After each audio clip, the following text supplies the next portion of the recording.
Alors, bonjour à tous et tous. Aujourd'hui, j'accueille le professeur Robert Courtois pour nous présenter son ouvrage dans sa deuxième édition, Revue et augmentée, sachant que la première édition datait de 2010 et que je possède. Voilà, donc c'est une édition qui m'a été très chère et qui m'a vraiment fortement aidé pour réussir mon mémoire de master. Et donc, aujourd'hui, je vais nous présenter une deuxième édition, Revue et augmentée, et sur laquelle nous allons échanger ensemble pendant un petit temps. Et donc, cette édition est parue le 30 août, je crois. Et en tout cas, je remercie l'édition de Boeck de m'avoir envoyé l'ouvrage en service de presse. Merci beaucoup. Alors, professeur Courtois, pourriez-vous nous dire qui vous êtes et vous présenter, je vous prie? Donc, Robert Courtois, effectivement, je suis professeur de psychologie ou psychopathologie et psychologie clinique à l'Université de Tours, donc de l'équipe de recherche Calypsy pour qualité de vie et santé psychologique. Et je suis également psychiatre à temps partiel au CHU de Tours et responsable du CRIAVS qui s'occupe de l'accompagnement des ressources, enfin des personnes qui travaillent auprès des auteurs de violences sexuelles. Parfait. Donc, vous alliez à la fois une activité d'enseignement et de recherche et une activité clinique. Exactement. Parfait. Alors, ma première question, bien sûr, c'est pourquoi cet ouvrage et pourquoi une deuxième édition, revue et augmentée? La première édition nous semblait déjà répondre à un certain nombre de questions et le fond, c'est-à-dire les aspects méthodologiques, n'ont pas changé. Mais par contre, le contexte académique a profondément changé, notamment, par exemple, la sélection des étudiants à l'issue du L3, ce qui n'était absolument pas systématique à l'époque, l'introduction du TER dans le L3, et puis, sur un plan de la recherche, les exigences de recherche ont beaucoup augmenté.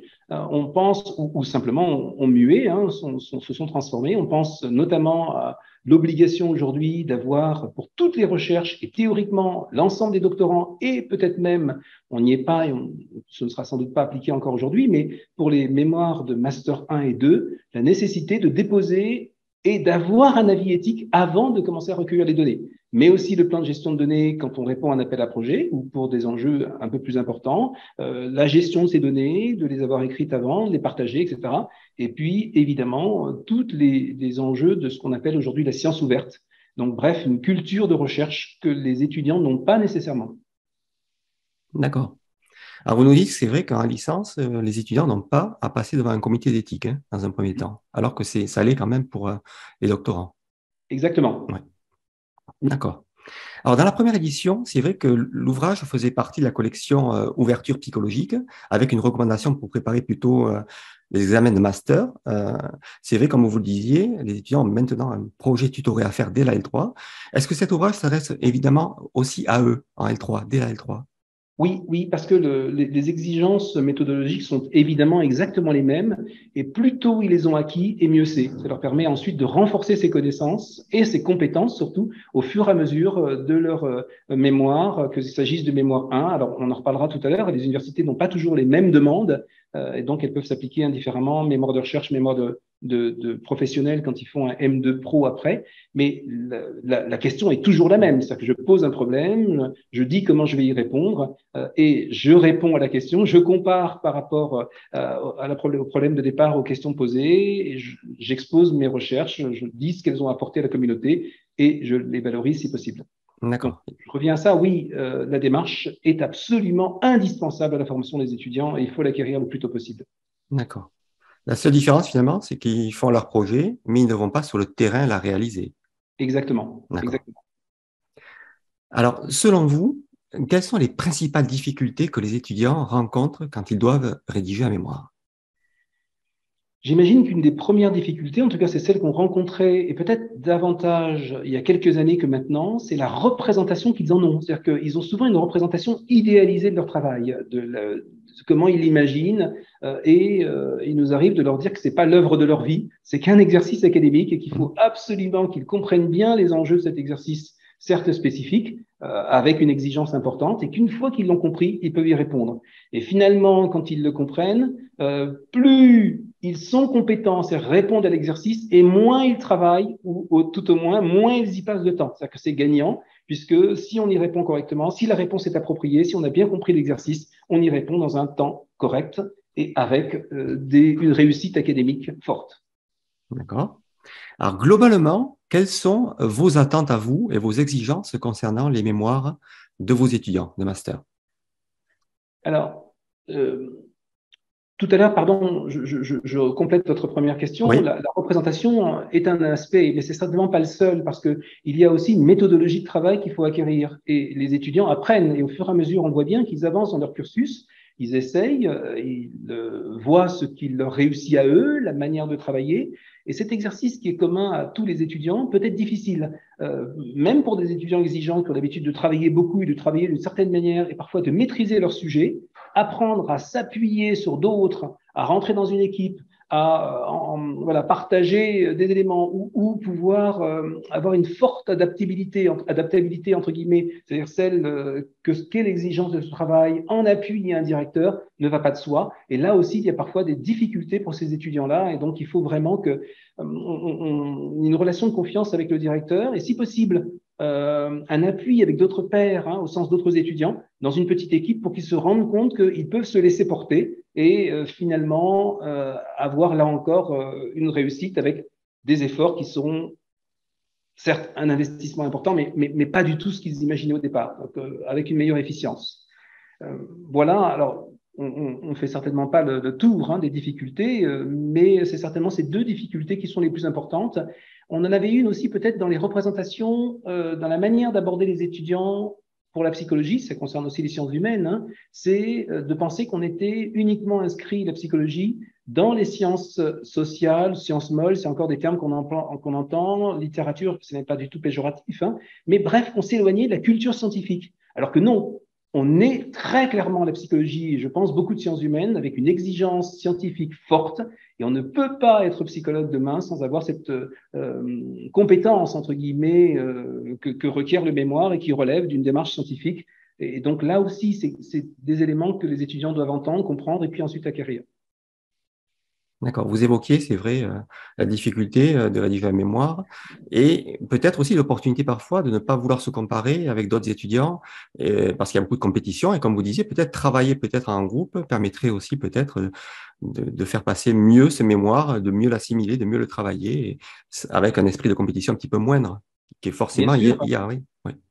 Excusez-moi. Non, vous avez tout à fait raison, et on peut imaginer à ce moment-là qu'il y ait quand même quelque chose qui soit spécifique à l'étudiant, avec un mémoire bicéphale, des Ouais. éléments partagés, et d'autres qui lui sont propres, qui permet à la fois d'évaluer l'étudiant, et puis d'évaluer l'investissement qu'il peut avoir ou la réussite qu'il peut avoir comparativement aux autres.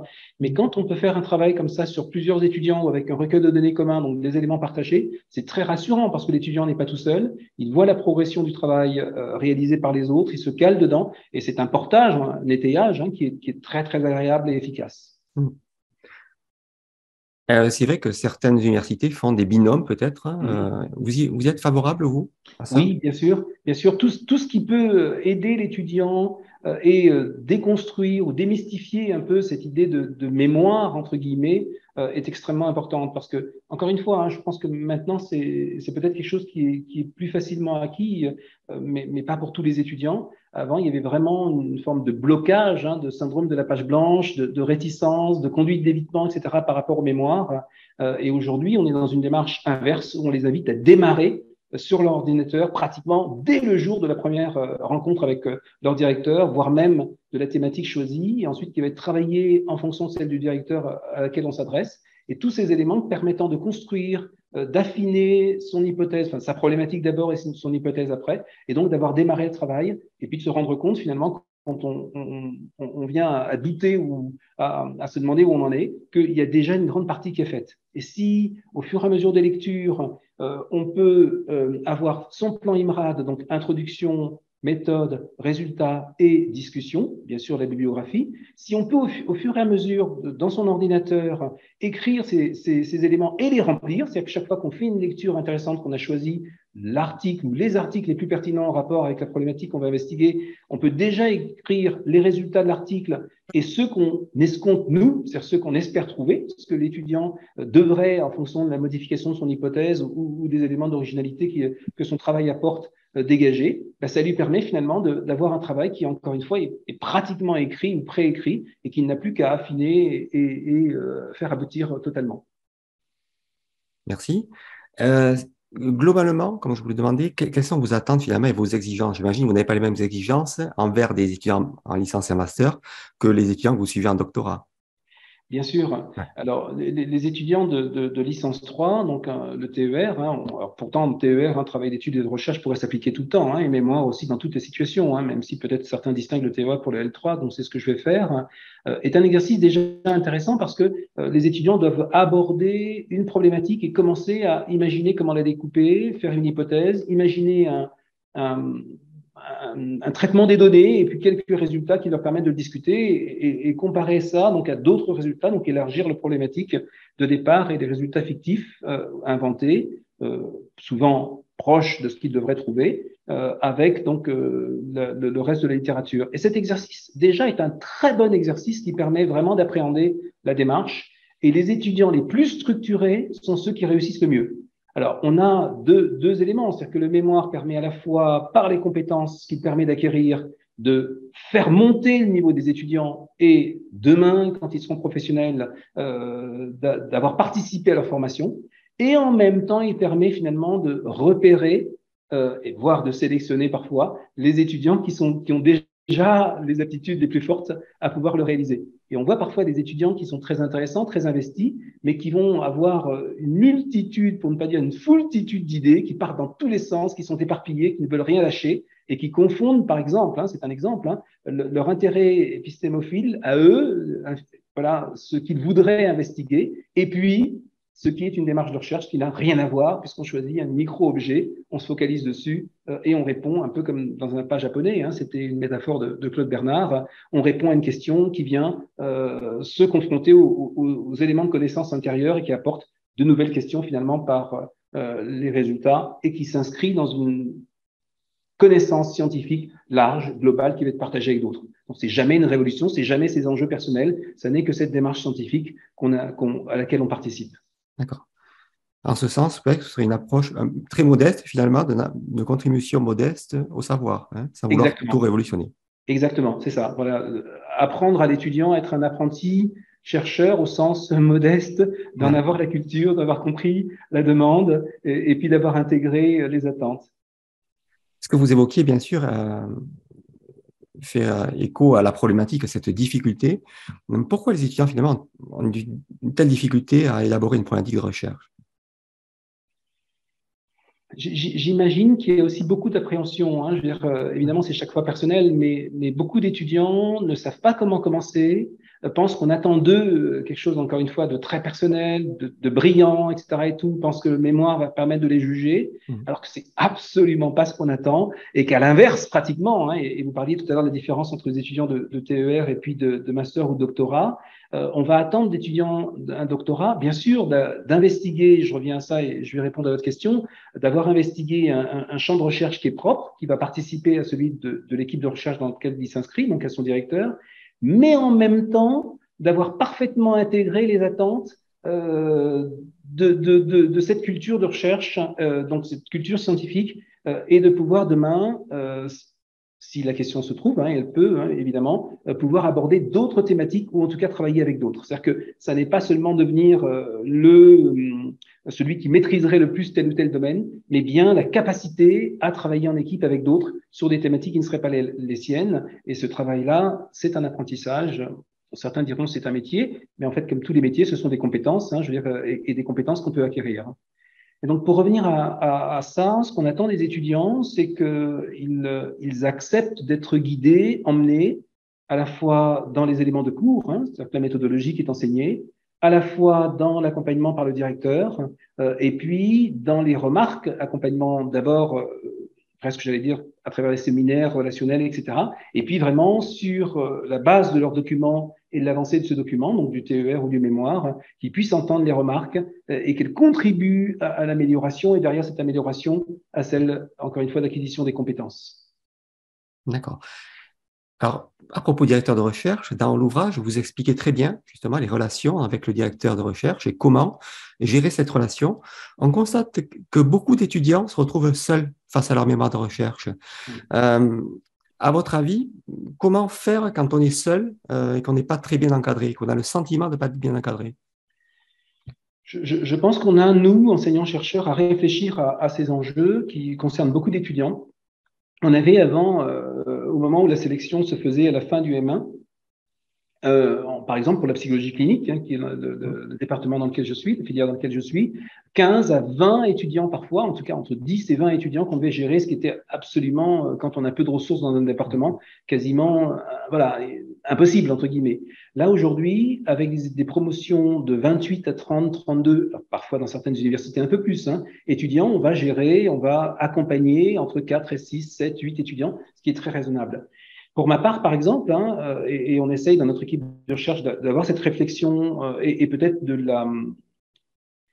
la mettre en place pour l'ensemble des thèses, on essaie d'inscrire nos étudiants de Master 1 avec le doctorant de la thématique qui est notre thématique de recherche, mais surtout là, pour le coup, c'est le doctorant, ce qui permet d'avoir un binôme de direction du mémoire.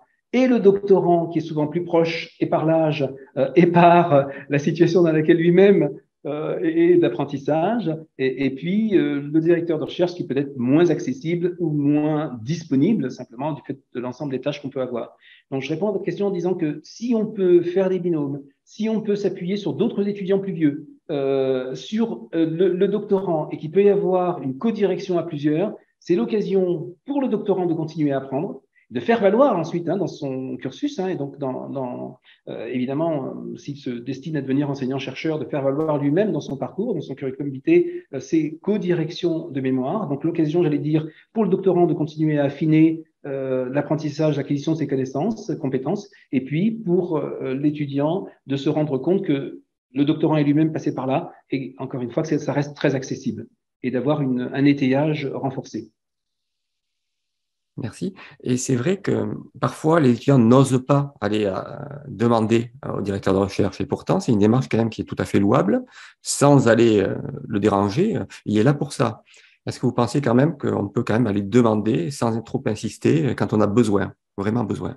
Oui, je crois qu'on a, nous, en tout cas, la responsabilité d'essayer de mettre un cadre en général, à la fois au départ pour dire à l'étudiant que ça n'est pas sa thématique, celle qu'il devrait investiguer, qui serait très personnelle, etc. C'est pas ce qu'on attend.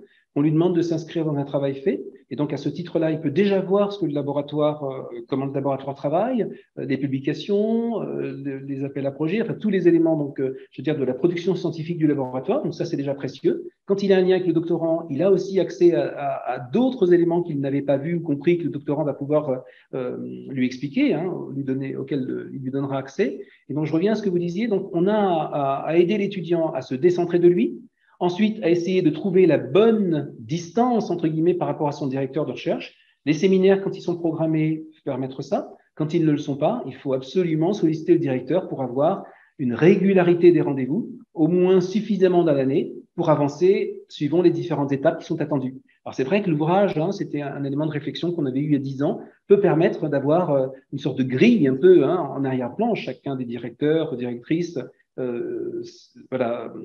université fera différemment, mais d'avoir des repères qui peuvent lui permettre de se rendre compte que sa démarche est adaptée ou qu'au contraire, il est en retard ou que peut-être les choses ne se passent pas exactement comme prévu.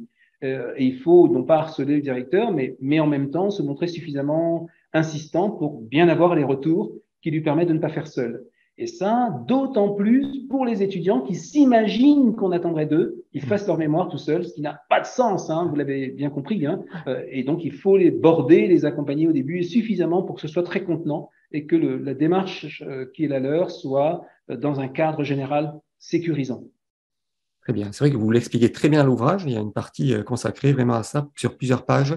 Comment gérer les relations avec le directeur de recherche, c'est très important en tout cas. Donc, je renvoie les auditeurs à l'ouvrage pour vraiment bien gérer les relations avec ce directeur. Alors, mon autre question va être, comment percevez-vous l'enseignement des méthodologies et des méthodes de la recherche dans votre faculté ou dans les universités en général, notamment pour enseigner la méthodologie pour ceux qui ont à rédiger un mémoire de recherche? Alors, je pense qu'on a bien sûr, toutes les universités doivent enseigner la méthodologie de la recherche. Après, le sentiment que j'avais, mais je ne me rends absolument pas compte par rapport aux collègues, et ce qui se fait en France, ce qui se fait à Tours, et ce qui se fait aussi dans les autres universités francophones, c'est que probablement que les heures CM, la manière de l'aborder un peu classique ne convient pas ou pas suffisamment. Il faudrait aussi qu'on ait des TD voire des EP, entre guillemets, c'est-à-dire qu'on mette l'étudiant au travail avec un tuteur, c'est-à-dire si c'est un étudiant de TER L3, un étudiant de master, si c'est un étudiant de master, éventuellement un étudiant de doctorant, bref, autant d'éléments qui leur permettraient justement ce partage et ces ajustements qu'ils ne peuvent pas toujours faire dans leur mémoire. Et une des voies, un des éléments pourrait être la lecture critique d'articles, qui peuvent permettre aussi de se rendre compte qu'un article est toujours fait de la même manière, qu'il faut absolument parler le même langage, et que si demain on fait de la musique, si on veut la partager, il y a une partition, il y a une manière d'écrire, et que si on ne parle pas la même langue que quelqu'un d'autre, on ne peut rien communiquer. Voilà. Et donc ça, c'est extrêmement important que l'étudiant se rende compte qu'au fond, ces articles sont toujours faits de la même manière, avec les mêmes éléments, et que pour que lui-même demain puisse atteindre ce niveau, il faut qu'il en ait compris, j'allais dire, voilà, l'écriture, donc c'est les aspects rédactionnels, mais avant ça, la conception et ce qu'on attend de lui, puisque les deux sont évidemment fortement intriqués, même si dans le mémoire, on a volontairement fait deux parties, pour forcer un peu, schématiser l'élaboration, donc les aspects conceptuels, et puis et séparer la partie rédactionnelle, pour enfin une troisième qui était que faire après avoir rendu son mémoire. Mais donc je reviens à ça, les étudiants n'osent pas toujours, par exemple, critiquer ce qu'ils lisent. À partir du moment où quelque chose est publié, vous savez, en étant un peu moqueur, gentiment, c'est comme avant quand on disait c'est passé à la télé. Donc si c'est passé à la télé, on ne dit rien. Maintenant, on sait que YouTube, la télévision, tous les éléments, etc., nous donnent accès à énormément de connaissances, à la condition qu'on soit critique, c'est-à-dire qu'on voit qui porte cette connaissance, comment et à quoi on réfère. Et je reviens à ça, donc aujourd'hui, on demande à nos étudiants d'avoir un regard critique sur ce qu'ils lisent.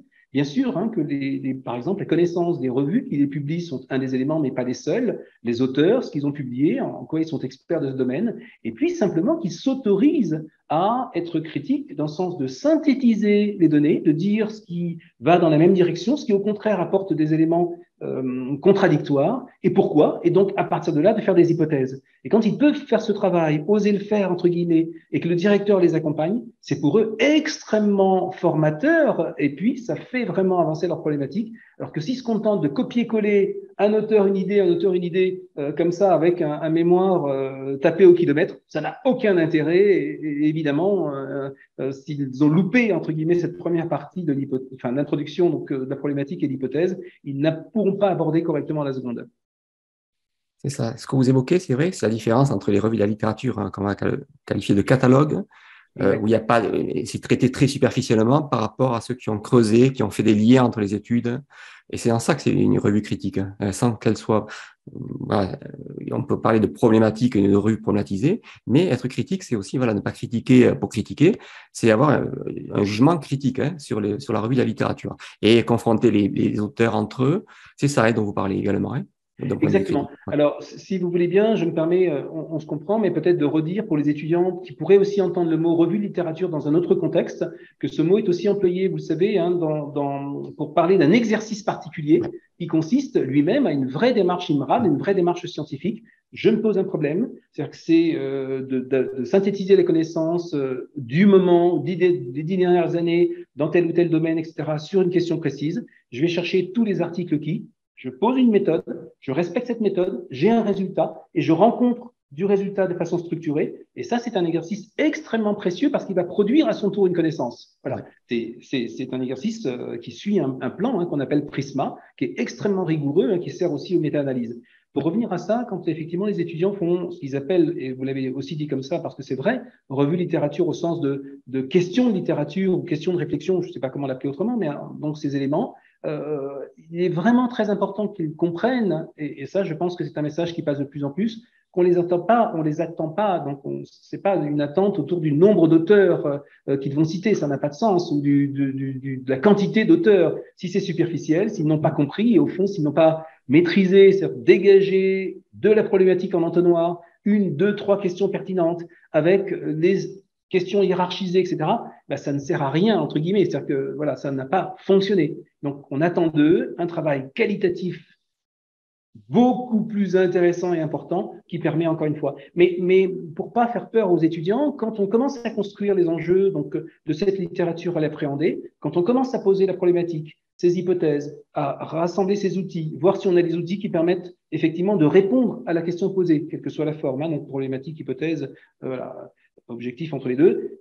Ben, on peut redessiner, revenir en arrière et donc faire des allers-retours constants entre la réécriture de cette partie problématique ou introduction, hein, pour rester dans le plan IMRAD, et puis rendre le tout cohérent. Ce qui compte au fond dans le mémoire, et vous le savez, M. Cousy, c'est simplement de raconter une belle histoire au sens de quelque chose qui se tient bien, avec un fil conducteur extrêmement fort entre le début, c'est-à-dire le titre de son travail, l'objectif qu'on poursuit après l'introduction, la réponse aux questions, les résultats qu'on vient discuter. Et quand ça a marché, quand on a réussi, ben on peut le rapporter à l'oral pendant son exposé oral en quelques secondes, comme en quelques minutes, comme en 1 heure ou en 2 heures. Voilà. Parce que l'exercice global est maîtrisé. Oui. Cette fameuse cohérence, finalement, du début à la fin, du titre jusqu'à la conclusion, que ce soit cohérent, qu'on arrive à convaincre de la démarche que l'on a menée. Oui. C'est pas évident, c'est vrai. C'est pas évident. Et donc, il vaut mieux se focaliser sur un objectif atteignable. Oui. Évidemment, qui s'appuie sur la littérature, hein, anglo-saxonne la plupart du temps, parce que c'est 90-95% de la littérature accessible, hein, donc avec des choses très pointues, plutôt que quelque chose qui serait, encore une fois, un grand flou non maîtrisé, qui n'a pas beaucoup d'intérêt. Oui. Aujourd'hui, même pour nos diplômes universitaires, en fait, on essaie de conduire nos étudiants à produire des micro-mémoires ou des mini-mémoires de 15-20 pages maîtrisées avec cette même démarche, plutôt que des mémoires de 90-100 pages que personne ne lira. Et qui vont leur prendre un temps énorme. Absolument.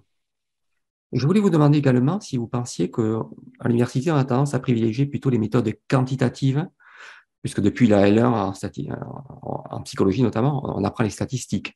Mais peut-être les méthodes qualitatives sont un peu moins enseignées. Qu'est-ce que vous en pensez? Alors oui, effectivement, c'est certainement dommage. On a, je pense aussi, une évolution très forte de nos disciplines et sous-disciplines. C'est vrai qu'on avait des étudiants et on a peut-être eu aussi à lutter contre ça, hein, si je peux prendre cette image, lutter en tout cas contre les représentations. Je me rappelle, il y a une dizaine d'années, avoir eu des étudiants qui me disaient moi, je veux faire un mémoire, mais sans jamais citer un auteur anglais. Moi, je veux être psychologue clinicien, donc c'est les enjeux psychodynamiques ou psychanalytiques qui m'intéressent, donc je ne traiterai pas du reste. Ça n'avait pas de sens parce qu'encore une fois, on est dans un apprentissage scientifique d'une démarche, etc.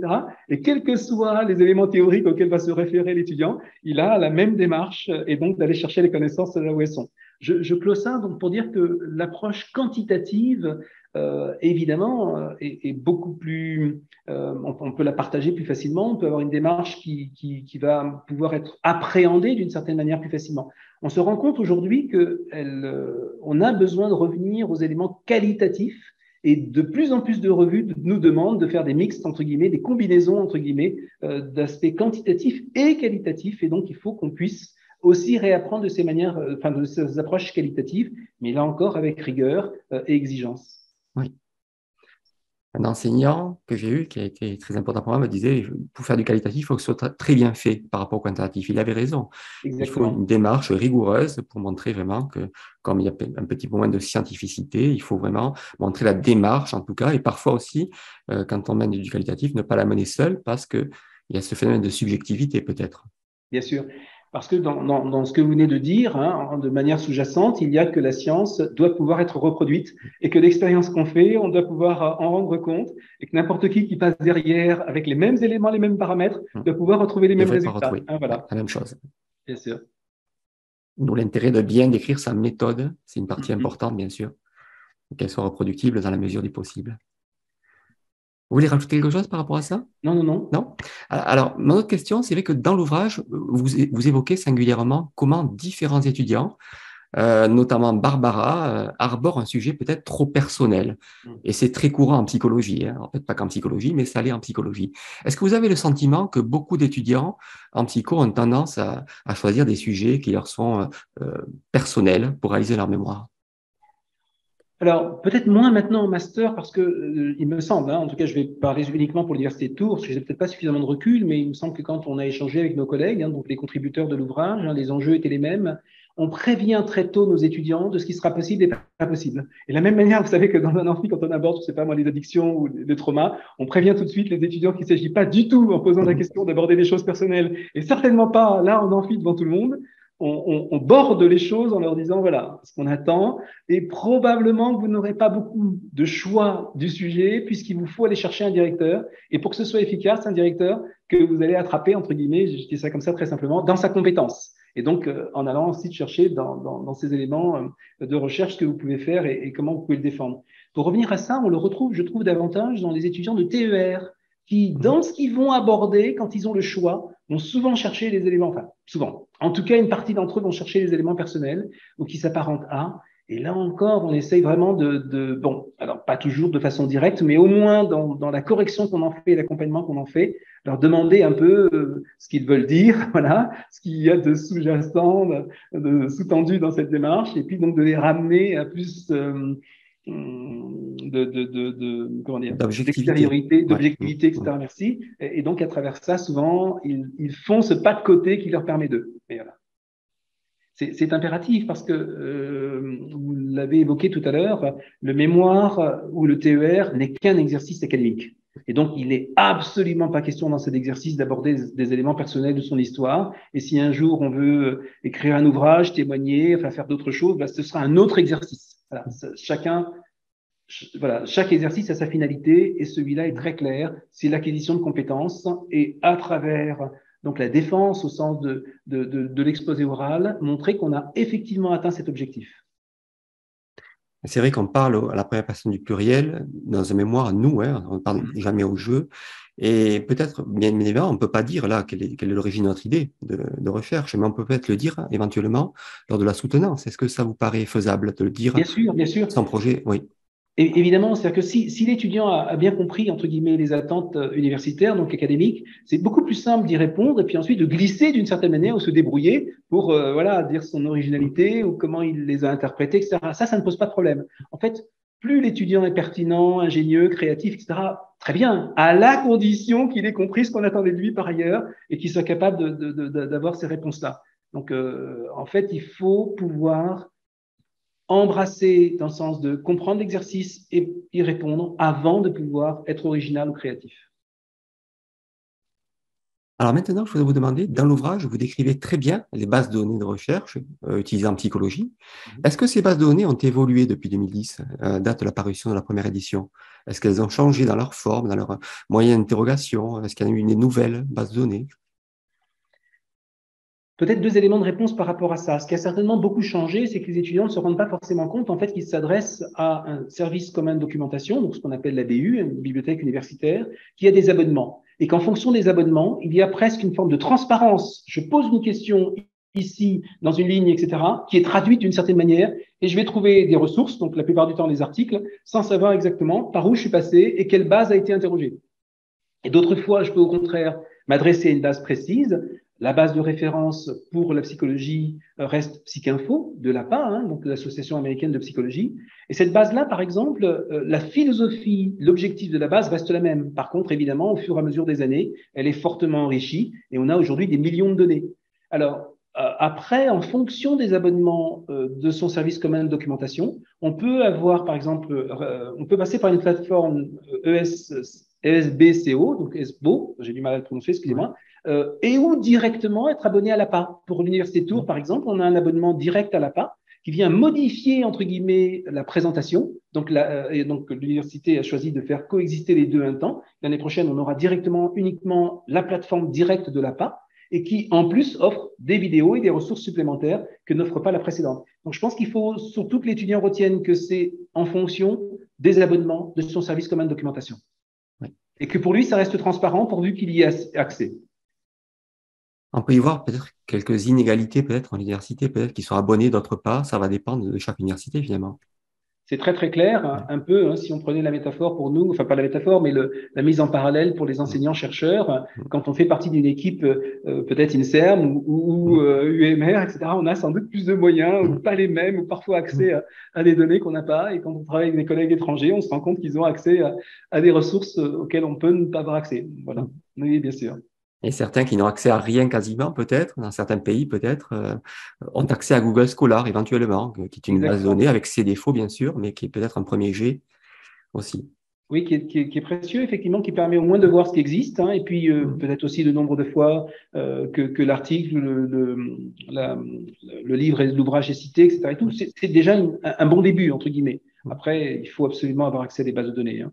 D'accord. et que les étudiants très vite apprennent, mais ça, ils l'apprennent avec les services communs de documentation à s'en servir. D'accord. Et vous validez le fait quand même qu'on doit aller chercher dans plusieurs bases de données.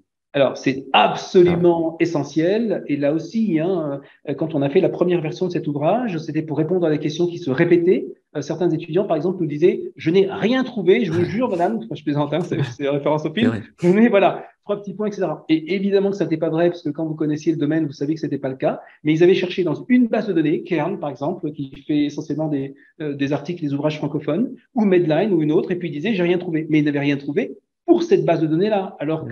qu'il y a différentes bases de données qui se croisent, il y a des bouquets, entre guillemets, qui font référence à des éditeurs, et donc quand ils ont un peu mieux compris, et surtout qu'ils en croisent deux ou trois d'entre elles, celles que le directeur indique en fonction des disciplines, ben là, il n'y a plus ces écueils-là. C'est vrai que parfois aussi les étudiants viennent comme ça en disant j'ai rien trouvé, mais on lui demande est-ce que tu as cherché en anglais? Ah non. Ça, c'est quand même Évidemment, une grave évidemment. erreur. Et ils oublient aussi parfois de mettre des synonymes. Donc, forcément, ils n'ont pas beaucoup de résultats. Ça s'invente pas, cette recherche documentaire. C'est pas évident, hein. Oui.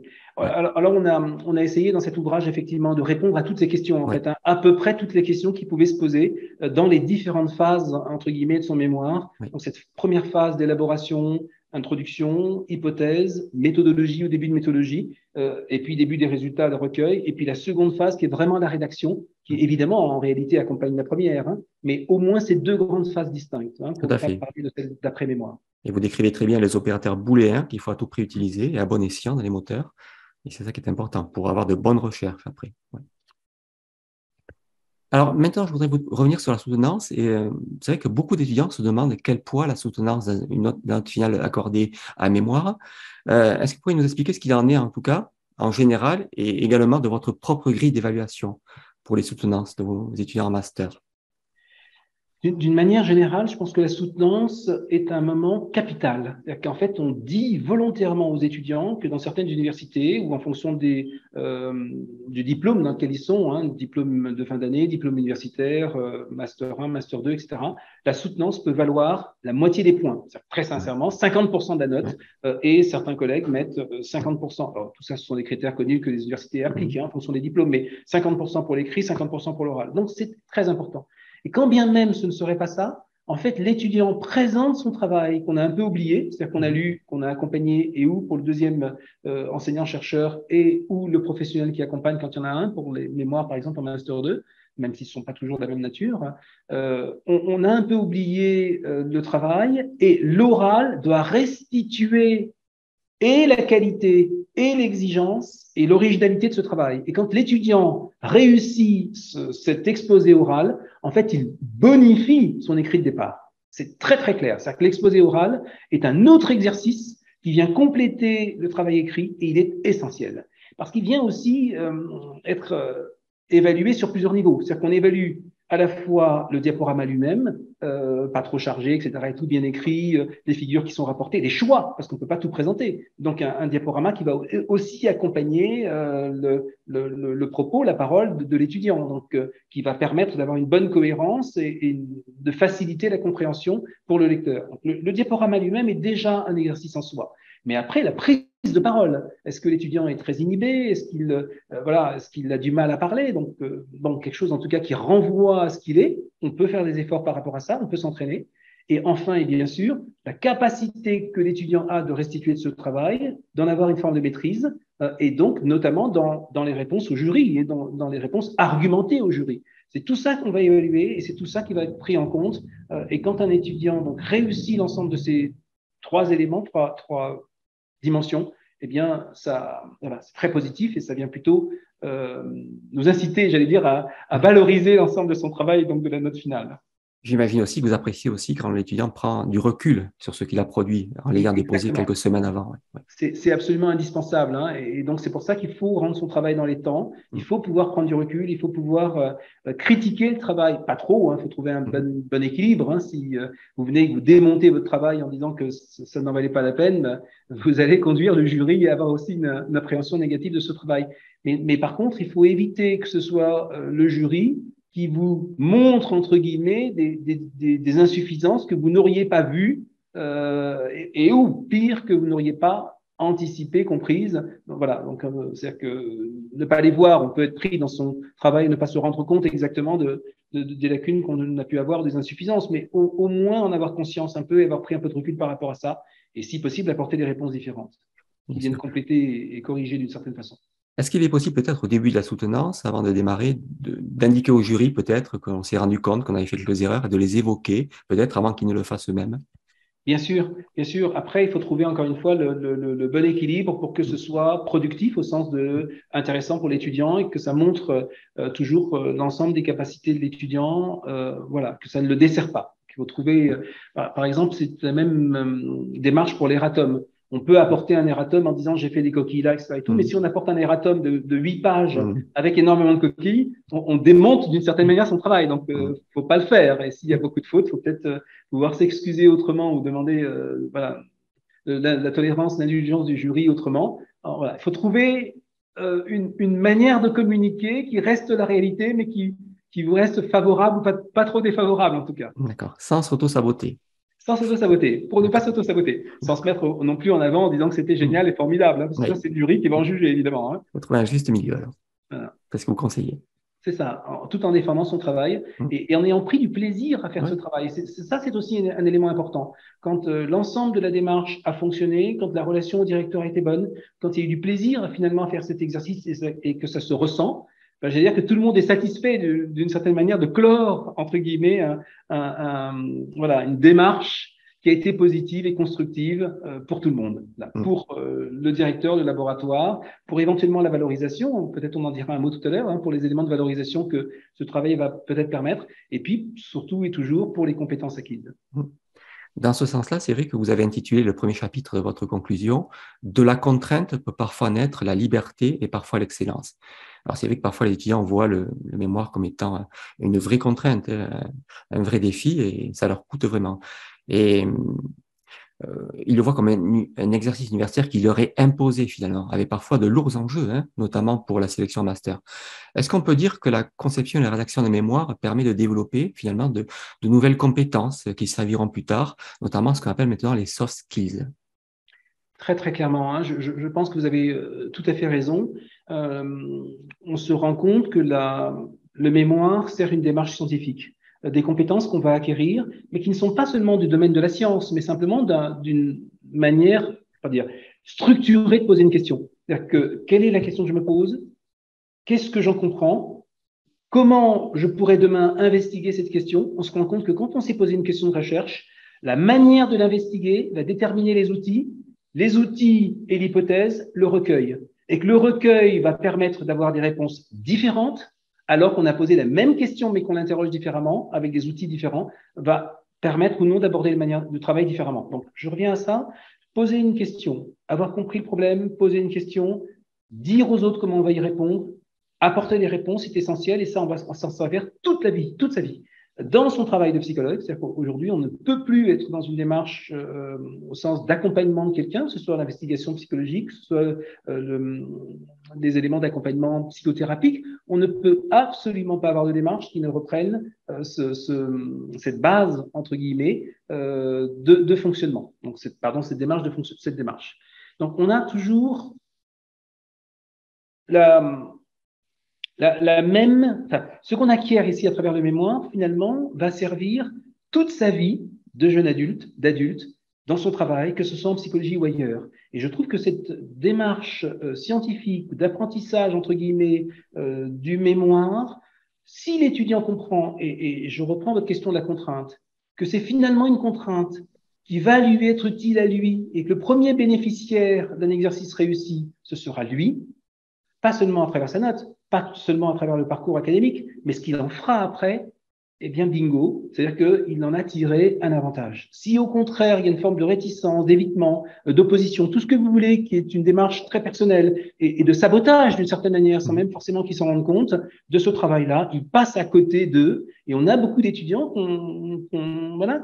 après cette démarche-là, qui peut-être n'en avaient pas tout à fait toutes les compétences, mais surtout qui ne les ont pas acquises et pour lesquels on est un peu réticent Alors souvent, la note est une forme de sanction, mais j'allais dire l'embauche au travail en est une autre quand l'étudiant a validé son diplôme, quand on sent que l'étudiant n'a pas cette démarche structurée, mais on est un peu hésitant à le prendre dans une structure. Donc c'est une contrainte en fait qui n'est qu'une contrainte qui vient inviter l'étudiant à dépasser cette étape et en acquérir donc encore une fois les connaissances et compétences. Finalement, l'étudiant arrive à acquérir ses soft skills, comme par exemple la gestion de projet, et gérer un projet de A à Z. C'est une compétence qui est très valorisée maintenant. Je crois que c'est la première compétence que l'on me demande en entreprise. Également, comme vous le disiez tout à l'heure, l'esprit critique, développer l'esprit critique, mieux communiquer oralement, mieux communiquer de manière écrite. Tout ça, c'est formateur finalement pour après, dans son domaine professionnel, quelle que soit l'orientation que l'on prendra. Ouais. Et, une autre question, dans le dernier chapitre de la conclusion, qui traite de la diffusion et de la valorisation de la recherche, très souvent, on dépose son mémoire et on en reste là. Pour certains, ils vont le retravailler et publier, par exemple, une partie de leur étude et poursuivre leur recherche en doctorat sur la même thématique. Est-ce que pour vous, c'est important que le mémoire ait aussi une utilité au-delà de l'exercice académique, au-delà de simplement remettre le mémoire? Alors, il y a peut-être plusieurs éléments de réponse qu'on peut faire. La première, et je poursuis notre question précédente, le mémoire et ses valorisations peuvent permettre aussi d'avoir une idée de la compétence de l'étudiant. Quand on a une note, quand on a un résumé de mémoire, et c'est souvent quand on sélectionne un dossier, quand on regarde donc le parcours d'un étudiant, ce sont seulement les éléments auxquels on a accès. Et ça n'est pas suffisant. Quand par contre, on peut voir un article et demander à l'étudiant la participation qu'il a eue dans cet article-là, c'est-à-dire que la valorisation est toujours la valorisation d'une équipe, au minimum de l'étudiant et son directeur, ou plutôt du directeur et d'étudiant, parce que le travail de valorisation va largement dépasser ce que l'étudiant avait fait de son mémoire et de son travail. Donc, il va y avoir un travail de réécriture pour lui donner un niveau que l'étudiant n'avait pas atteint. Alors, on peut s'en approcher par ce qu'on appelle les mémoires articles, mais quand même. Donc, je reviens à ça. La valorisation va permettre d'avoir et vous parliez du doctorat et de la suite, je vais y revenir, va permettre, quand on sélectionne un doctorant, d'avoir déjà une bonne idée de sa capacité à travailler et donc de la manière dont il va pouvoir s'inscrire dans sa thèse. Aujourd'hui, on est tous à peu près d'accord sur le fait qu'il faudrait probablement obtenir des étudiants doctorants qu'ils aient un article par an. Alors, ça ne veut pas dire qu'on va y arriver, hein. C'est une forme de base qu'on pose, mais si on part sur l'idée de mémoire-article, c'est-à-dire de mémoire par des articles, alors ça n'est absolument pas obligatoire. On peut avoir pour des thèses, une thèse avec un document unique, toujours un plan IMRAD, ou une thèse qui vient articuler des articles, donc qui sont des éléments finis avec une logique, une cohérence forte intra-article évidemment, et puis une logique de ces 3-4 articles qui disent quelque chose de général, qui est parfois plus facile pour cette démarche-là, parce que l'étudiant va se focaliser sur les articles. Finalement, il va valoriser à travers la production, donc la publication de l'article, un travail. Et puis, si demain il se destine à un métier de recherche, donc enseignant-chercheur, il pourra évidemment déjà avoir des articles publiés. Mais je reviens à ça. Si l'étudiant en master peut avoir fait un travail de qualité, si son directeur de recherche peut amener, parce que le travail peut être facilement valorisé, parce qu'il a été fait à plusieurs, parce que l'exercice a fonctionné, entre guillemets, c'est-à-dire que les réponses étaient appropriées et qu'il y a vraiment eu une inscription d'étudiants dans l'équipe de recherche, etc., etc., avec le doctorant, tout ce qu'on a dit. Finalement, l'article valorisé peut permettre d'avoir une assez bonne idée pour l'étudiant de n'être, vous le disiez tout à l'heure, qu'un élément des apports des connaissances scientifiques et pour l'enseignant, pour le directeur, d'avoir une assez bonne idée de ce que l'étudiant est capable de produire, de ses difficultés. Et donc, quand il l'accompagnera, s'ils inscrivent effectivement ensemble un projet de thèse, de pouvoir l'accompagner sur des lacunes ou les insuffisances qu'il a encore pour éviter, entre guillemets, les écueils. Bien sûr, il y a des moments de découragement dans la thèse, pour éviter ces écueils et donc l'accompagner au mieux. On devrait normalement avoir systématiquement, pour tous nos travaux de recherche, y compris les mémoires, le souci de la valorisation. On est souvent complètement pris par le temps, les enseignants-chercheurs, parce qu'on a plusieurs tâches, notamment administratives, pédagogiques, d'accompagnement des enseignants à tous les niveaux, et on n'a absolument pas le temps de faire ça. Plus le travail s'approche, encore une fois, d'un article, et plus il sera facilement valorisé par nous, voire pourquoi pas par d'autres membres de l'équipe. On peut se partager les tâches pourvu qu'il y ait une valorisation à plusieurs et qui, là aussi, serve l'étudiant à réaliser, entre guillemets, ce qu'est une équipe de recherche. Je ne sais pas si j'ai répondu à la question. Absolument, tout à fait. Juste une parenthèse sur la thèse avant d'en revenir sur le mémoire. Donc, si j'ai bien compris, quand même, vous serez favorable pour les doctorants de produire une thèse par article, par publication, éventuellement. Alors, oui, c'est pas du tout, c'est Ouais. personnel. Hein, je veux dire, Ah chaque oui, oui. directeur fait ce qu'il souhaite, etc. et tout. Hein, mais ça a l'avantage, si vous voulez, de préparer aussi, si l'étudiant veut s'inscrire encore une fois donc dans les métiers de la recherche et devenir enseignant-chercheur, ça a l'avantage de préparer la suite. Ça a l'avantage aussi, demain, quand il fera son HDR, l'habilitation à diriger la recherche pour être professeur, d'avoir déjà cette démarche. Bref, finalement, la thèse par article est souvent, quand elle fonctionne, un bon moyen de répondre à plusieurs des objectifs, Ouais. valorisation, apprentissage, etc., etc. Donc, après, elle n'est pas obligatoire. Et puis, on rencontre souvent aussi, aujourd'hui, les thèses imposées sont de plus en plus de 3 ans. C'est un temps extrêmement court. Et c'est pour ça qu'il faut être accompagné. Hein. Alors, bien sûr, hein, qu'on aurait envie de préconiser cet ouvrage, hein, réussir son mémoire, la deuxième édition, mais celui-là comme d'autres, parce que cette méthodologie permet de gagner du temps, permet de s'appuyer sur les connaissances d'autres et donc d'éviter de faire les mêmes erreurs, etc. Donc, je reviens à ça. Si l'étudiant peut produire un travail en première année, en deuxième année, en troisième année, il fait sa thèse en 3 ans avec 3 papiers, 3 articles en cours ou pratiquement validés, et donc c'est plus facile de publier, de soutenir après. S'il ne le fait pas du tout parce qu'il y a un retard dans le recueil de données ou d'autres difficultés, c'est parfois plus difficile pour le jury de se rendre compte de la qualité de ce qu'il a appris, de ses compétences, parce qu'on se référera au seul mémoire, au sens de document de thèse, alors qui peut être très bien fait et répondre à toutes ces questions, ou pas. Voilà. Alors que si c'est validé par des pairs, hein, donc notamment au moment de la publication, ces questions ne se posent pas ou pas de la même manière. Oui. Donc oui, on est très favorable de plus en plus à la production par les étudiants des articles, au sens de les accompagner, de pouvoir obtenir ça. Et par exemple, à Québec, ils essayent de ne recruter, en tout cas dans ce que je n'ai compris avec les liens avec les collègues, que des étudiants qui ont déjà un papier et eux-mêmes se préparent à ça quand ils veulent poursuivre et aller vers la thèse, au sens de thèse de recherche, hein, parce qu'ils n'ont pas tout à fait le même format que nous. Et vous savez, ils ont donc une sorte de doctorat voilà, d'exercice hein, qui n'est pas le même, et puis un doctorat de recherche. Oui. Ils sont très évolués au Canada. C'est vrai qu'en plus, ils ont cette thèse par publication depuis très longtemps et aussi par thèse par prior publication, c'est-à-dire presque une validation des acquis pour des gens qui auraient des papiers mais qui n'auraient pas été dans le monde de la recherche. Exactement. Ouais, donc c'est bien vraiment ce système anglo-saxon qui est un peu différent de nous quand même. Et nous, ça arrive au fur et à mesure, quelques années après. Ça plaide aussi, M. Cousy, pour qu'on ait plus de ressources, hein, et notamment plus d'enseignants-chercheurs, hein, parce que, si vous voulez, c'est le nerf de la guerre. C'est-à-dire que si on est plus nombreux, on accompagne mieux. Et si demain, on peut faire du quasi-compagnonnage, entre guillemets, pour nos étudiants doctorants hein, dans le domaine de la recherche, comme on peut le faire quand on est en stage professionnel pour le stagiaire et son maître de stage, évidemment, c'est l'exercice idéal. Hein, voilà. Exactement. Plus on s'éloigne de ce cadre-là, et plus c'est compliqué. Alors, ma dernière question, c'est qu'on a dit beaucoup de choses, c'est passionnant, et on va revenir sur le mémoire. Pour terminer, quel conseil, le plus important, on va dire, the one thing, s'il fallait en donner une, donneriez-vous aux étudiants pour réussir leur mémoire?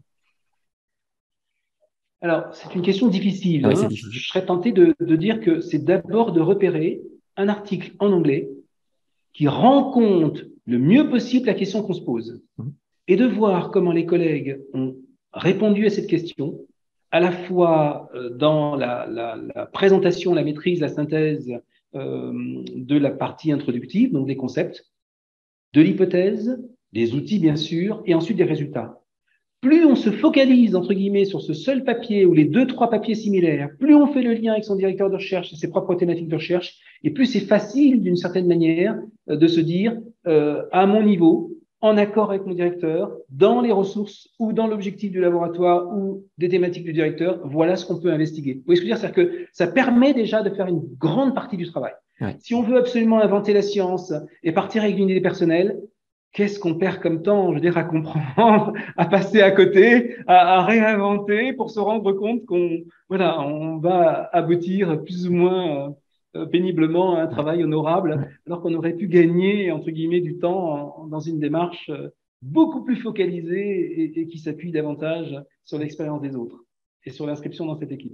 Je fais le lien avec ce que vous disiez tout à l'heure. Peut-être on peut faire le lien avec ce qu'on appelle, on l'a pas cité, mais pourtant c'était vraiment ça dont on parlait, les revues systématiques de la littérature, finalement s'appuyer, ce qui a déjà été fait en tout cas, et ça fait gagner beaucoup de temps, hein, ces revues Exactement, systématiques. exactement. C'est-à-dire que se poser vraiment la question une fois qu'on a une intuition, une fois qu'on a lu des choses. Ouais. Aujourd'hui, par exemple, on déconseille à nos étudiants de lire des ouvrages. Sur lire des ouvrages, c'est bon pour, bien sûr, sa formation psychologique, mais ça n'a rien à voir avec le mémoire. La plupart du temps, c'est à côté, entre guillemets, parce que on a des papiers très pointus dans des revues exigeantes qui répondent à des questions très, très précises. Si on peut aborder ces quelques articles et se focaliser sur, on gagne un temps incroyable plutôt que de dire, ben, voilà, j'ai lu tel et tel livre, je me prépare. Ah, heureusement, on voit ça de moins en moins. Hein. Je pense que les étudiants ont des formations de méthodologie de bonne qualité et qu'aujourd'hui, on a des étudiants qui sont, me semble-t-il, hein, de plus en plus préparés à l'exercice du mémoire. Alors, à base, il faut plus d'articles que d'ouvrages et, si possible, récents, dans la mesure du possible. Pas tous récents, mais un certain nombre. C'est pas pour dénigrer les ouvrages, parce que les ouvrages sont tout à fait utiles. Hein, ils introduisent un certain nombre de concepts, ils permettent d'expliquer une discipline ou une question précise, et ils rassemblent des connaissances dans ce domaine, souvent en les vulgarisant et en aidant à les comprendre. Hein, mais simplement, c'est deux logiques un peu différentes. Ouais. Et comme vous disiez, ça fait peur d'aller dans les articles scientifiques, notamment en anglais. S'y confronter, c'est coûteux cognitivement et ça fait peur, ça effraie. C'est ça. Alors même qu'il suffit parfois de traduire, hein, je veux dire avec Google Translation ou DeepL, l'article, bien le comprendre et puis mettre de côté son appréhension pour l'anglais. Une fois qu'on a à peu près maîtrisé cet article-là, aller chercher les autres et le reste se fera avec beaucoup plus d'économie parce qu'on aura déjà la base de ce qu'on veut investiguer. Et on pourra sur cette base-là discuter avec son directeur de recherche en disant voilà, qu'est-ce que vous en pensez, mais vous, qu'est-ce que vous faites ou comment ça se passe, et puis voir simplement peut-être même avant de lui poser la question ce qu'il a déjà produit et donc pouvoir aussi faire l'aller-retour entre, encore une fois, la production scientifique du directeur et son équipe de recherche et puis celle que l'étudiant a lue, celle à laquelle il s'intéresse. Merci pour cet excellent conseil. Donc, je recommande aux étudiants qui nous regardent. Et voilà, nous arrivons au bout de l'interview. Est-ce que vous avez quelque chose à rajouter ou une question à laquelle vous auriez aimé répondre que je ne vous ai pas posée? Je voulais juste souligner parce que c'est vraiment bien sûr hein, que l'ouvrage a été fait au départ dans un contexte de psychologie clinique et je me suis présenté comme ça tout à l'heure. Oui. Mais les questions qui se posent, alors d'abord, vous avez noté, hein, il y a la contribution de plusieurs collègues, hein, je veux dire, à la fois de français, entre guillemets, et puis d'autres pays francophones, Suisse, Belgique, Canada, etc. Mais les questions qui se posent exactement de la même manière pour tous les domaines de la psychologie. Voilà. Donc, et la démarche scientifique dont on parle depuis tout à l'heure est évidemment toujours la même. Il s'agit de l'adapter, entre guillemets, et il s'agit, en suivant les recommandations de l'ouvrage ou d'un autre, de voir comment les ajuster aux exigences de son directeur, de son université. Mais le fond, évidemment, convient à tout le monde parce que c'est toujours la même question, toujours le même apprentissage. Alors, on vous remonte l'ouvrage, voilà, Réussir son mémoire en psychologie. Je vous invite fortement à vous le procurer, c'est vraiment indispensable. Et comme vous le disiez, c'est vrai que pas forcément que pour les étudiants en psycho, hein, ça vaut pour tous les étudiants en sciences humaines et sociales, en sciences de gestion, en santé, en tout cas toutes les sciences qui ont une démarche empirique, hein, qui respectent ce modèle IMRAD ou IMRED hein, du modèle scientifique. Vous confirmez ce que je dis là, hein? Exactement, ouais. C'est tout à fait ça, oui. Voilà. Et donc, comme on le disait, il est bien sûr très utile pour les étudiants en master, mais aussi pour les étudiants en licence qui ont à rédiger un projet tutoré pour démarrer leur recherche. Alors, merci infiniment, professeur Courtois, d'avoir répondu à cette interview. Merci beaucoup. C'est moi qui vous remercie. Et je remercie l'édition de Boeck de m'avoir envoyé l'ouvrage que je vous représente. Voilà, surtout, procurez-vous-le, c'est indispensable, vraiment. Moi, il m'a sauvé la vie quand j'étais en master. Vous ne pouvez pas faire ça. Procurez-vous-le. Merci beaucoup. Évidemment, je suppose qu'on peut aussi s'adresser au service commun de documentation hein, qui peuvent le commander. Hein. Aussi, absolument. En effet, leur demander de le commander, bien sûr. Hein, il s'agit absolument. Et on invite aussi peut-être procurer aussi auprès des petits libraires. Hein. Parfois, on commande sur Amazon par facilité. Voilà, n'hésitez pas, il arrive très rapidement chez vos libraires quand vous le commandez quelques jours avant. En tout cas, merci infiniment. C'est moi qui vous remercie. À très bientôt. Au revoir. Au revoir. Voilà, c'est terminé pour aujourd'hui. Je vous invite à liker la vidéo si vous l'avez appréciée et à vous abonner à cette chaîne en cliquant sur le bouton s'abonner. Je vous dis à très bientôt pour une nouvelle vidéo. Merci.